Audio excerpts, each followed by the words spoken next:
जय माता दी दोस्तों। ओम नमः शिवाय।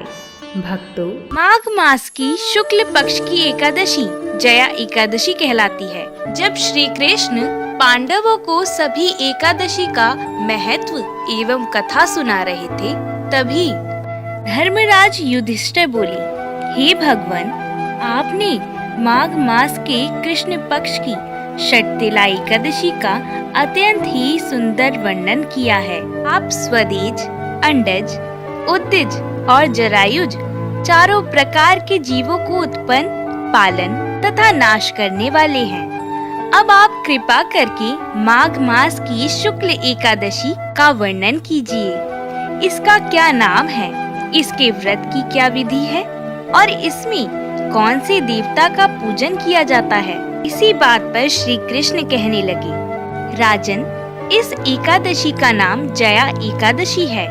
इसका व्रत करने से मनुष्य पापों से छूटकर मोक्ष को प्राप्त होता है तथा इसके प्रभाव से व्यक्ति भूत, पिशाच, प्रेत जैसी नीच योनियों में जन्म नहीं लेता। इसलिए इस व्रत को विधि पूर्वक करना चाहिए। अब मैं तुम्हें पद्म पुराण में वर्णित इसकी महिमा की एक कथा सुनाता हूँ।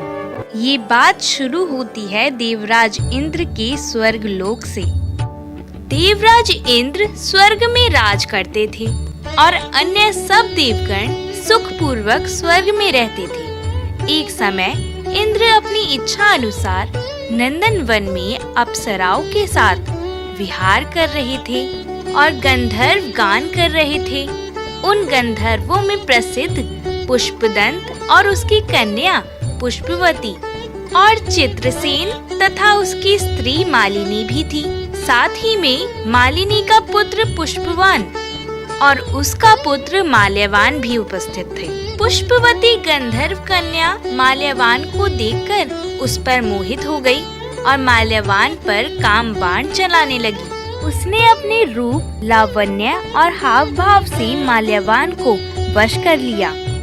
हे राजन, वह पुष्पवती अत्यंत सुंदर थी, परंतु परस्पर मोहित हो जाने के कारण उनका चित्त भ्रमित हो गया था। इनके ठीक प्रकार से ना गाने तथा स्वर ताल के ठीक नहीं होने से इंद्र इनके प्रेम को समझ गया और उन्होंने इसमें अपना अपमान समझकर उनको श्राप दे दिया। इंद्र ने कहा, हे मूर्खों, तुमने मेरी आज्ञा का पालन नहीं किया, इसलिए तुम्हारा धिक्कार है।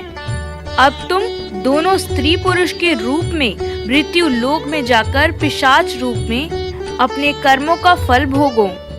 इंद्र का ऐसा श्राप सुनकर वे अत्यंत दुखी हो गए और हिमालय पर्वत पर दुख पूर्वक अपना जीवन व्यतीत करने लगी। उन्हें गंध, रस तथा स्पर्श आदि का कुछ भी ज्ञान नहीं था। वहाँ उनको महान दुख मिल रहे थे। उन्हें एक क्षण के लिए भी निद्रा नहीं आती थी। वह जगह अत्यंत शीतल थी, इससे उनके रोंगटे खड़े रहते और ठंड के मारे दांत बजते रहते। एक दिन पिशाच ने अपनी स्त्री से कहा कि पिछले जन्म हमने ऐसा कौन से पाप किए थे जिससे हमको यह दुखदाई पिशाच योनि प्राप्त हुई। इस पिशाच योनि से तो नरक के दुख सहना ही उत्तम है। अंततः हमें अब किसी प्रकार का पाप नहीं करना चाहिए। इस प्रकार विचार करते हुए वे अपने दिन व्यतीत करते रहते थे। देवयोग से तभी माघ मास के शुक्ल पक्ष की जया नामक एकादशी आई। उस दिन उन्होंने कुछ भी भोजन नहीं किया और ना कोई पाप कर्म ही किया, केवल फल फूल खाकर ही दिन व्यतीत किया और शाम काल के समय महान दुख से पीपल के वृक्ष के नीचे बैठ गई। उस समय सूर्य भगवान अस्त हो रहे थे। उस रात को अत्यंत ठंड थी, इस कारण वे दोनों शीत के मारे अति दुखित होकर मृतक के समान आपस में चिपटे हुए पड़े रहे। उस रात्रि को उनको निद्रा भी नहीं आई। हे राजन, जया एकादशी के उपवास और रात्रि के जागरण से दूसरे दिन ही प्रभात होते ही उनकी पिशाच योनि छूट गई। अत्यंत सुंदर गंधर्व और अप्सरा की देह धारण कर सुंदर वस्त्र आभूषण और अलंकृत होकर उन्होंने स्वर्ग लोक को प्रस्थान किया। उस समय आकाश में देवता उनकी स्तुति करते हुए पुष्प वर्षा करने लगी। स्वर्गलोक में जाकर इन दोनों ने देवराज इंद्र को प्रणाम किया। इंद्र इनको पहले रूप में देखकर अत्यंत आश्चर्यचकित हो गए और पूछने लगे कि तुमने अपनी पिशाच योनि से किस तरह छुटकारा पाया, सो सब बतलाओ। माल्यवान बोला, हे देवेंद्र, भगवान विष्णु की कृपा और जया एकादशी के व्रत के प्रभाव से ही हमारी पिशाच देह छूटी है। तब इंद्र बोली कि हे माल्यवान, भगवान की कृपा और एकादशी का व्रत करने से न केवल तुम्हारी पिशाच योनि छूटी है, वरन हम लोगों के भी वंदनीय हो गए, क्योंकि विष्णु और शिव के भक्त हम लोगों के वंदनीय हैं। अंततः आप धन्य हैं। अब आप पुष्पवती के साथ जाकर विहार करो। श्री कृष्ण कहने लगे, हे राजा युधिष्ठिर, इस जया एकादशी के व्रत से बुरी योनि छूट जाती है।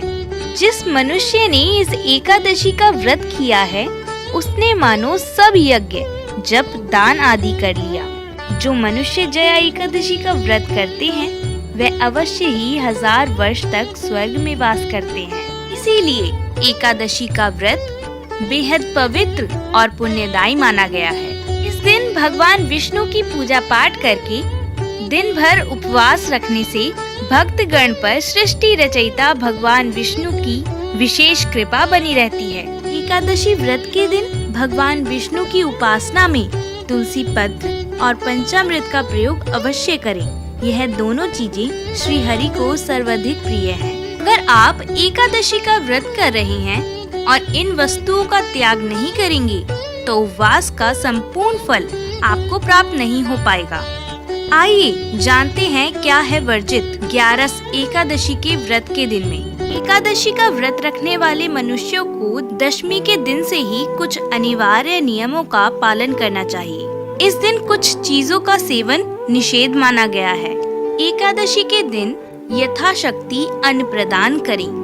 किसी कारणवश निराहार रहकर व्रत करना संभव ना हो तो एक बार भोजन करें। इस व्रत में नमक, तेल, चावल अथवा अन्न वर्जित है। इस दिन दूध या जल का सेवन कर सकते हैं। एकादशी व्रत में शकरकंदी, कुट्टू, आलू, साबूदाना, नारियल, काली मिर्च, सेंधा नमक, दूध, बादाम, अदरक और चीनी आदि पदार्थ खाने में शामिल कर सकते हैं। एकादशी का उपवास रखने वालों को दशमी के दिन से ही मांस, लहसुन, प्याज, मसूर की दाल आदि निषेध वस्तुओं का सेवन नहीं करना चाहिए। एकादशी के दिन प्रातः लकड़ी का दातून न करें। इस दिन वृक्ष से पत्ता तोड़ना भी वर्जित है। अंततः स्वयं गिरा हुआ पत्ता लेकर सेवन करें।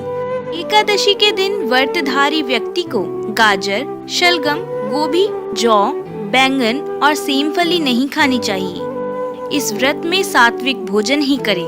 मांस, मदिरा या अन्य कोई भी नशीले पदार्थ का सेवन नहीं करें। एकादशी पर श्री विष्णु की पूजा में मीठा पान चढ़ाया जाता है, लेकिन इस दिन पान खाना भी वर्जित है। फलों में केला, आम, अंगूर, बादाम, पिस्ता इत्यादि अमृत फलों का सेवन करें। सूखे मेवे जैसे बादाम, पिस्ता आदि का सेवन किया जा सकता है। प्रत्येक वस्तु प्रभु को भोग लगाकर तथा तुलसी दल चढ़ाकर ग्रहण करना चाहिए। ये बात ध्यान रखने की है कि दूसरे का दिया हुआ अन्न ना खाएं। इस दिन केवल एक टाइम ही भोजन करें। एकादशी के दिन झाड़ू का भी प्रयोग नहीं करना चाहिए। ऐसा इसलिए क्योंकि झाड़ू के प्रयोग से छोटे जीवों की हत्या का भय बढ़ जाता है, जिससे जीव हत्या का दोष भी लग सकता है। एकादशी का व्रत पालन कर रहे साधकों को किसी अन्य व्यक्ति के विषय में बुरा या कड़वा नहीं बोलना चाहिए। ऐसा करने से उल्टा प्रभाव आप पर ही पड़ सकता है। क्रोध, मिथ्या भाषण का त्याग करना चाहिए। पापी मनुष्यों के साथ बातचीत सब त्याग देना चाहिए। एकादशी का व्रत करने वाले मनुष्यों को खाने के टाइम कांसे के बर्तन में भोजन करना चाहिए। हे प्रभु, हम पर भी ऐसी ही कृपा बनाए रखना। अगर आपको ये वीडियो अच्छी लगी हो तो वीडियो को लाइक, सब्सक्राइब एंड शेयर करना ना भूलें।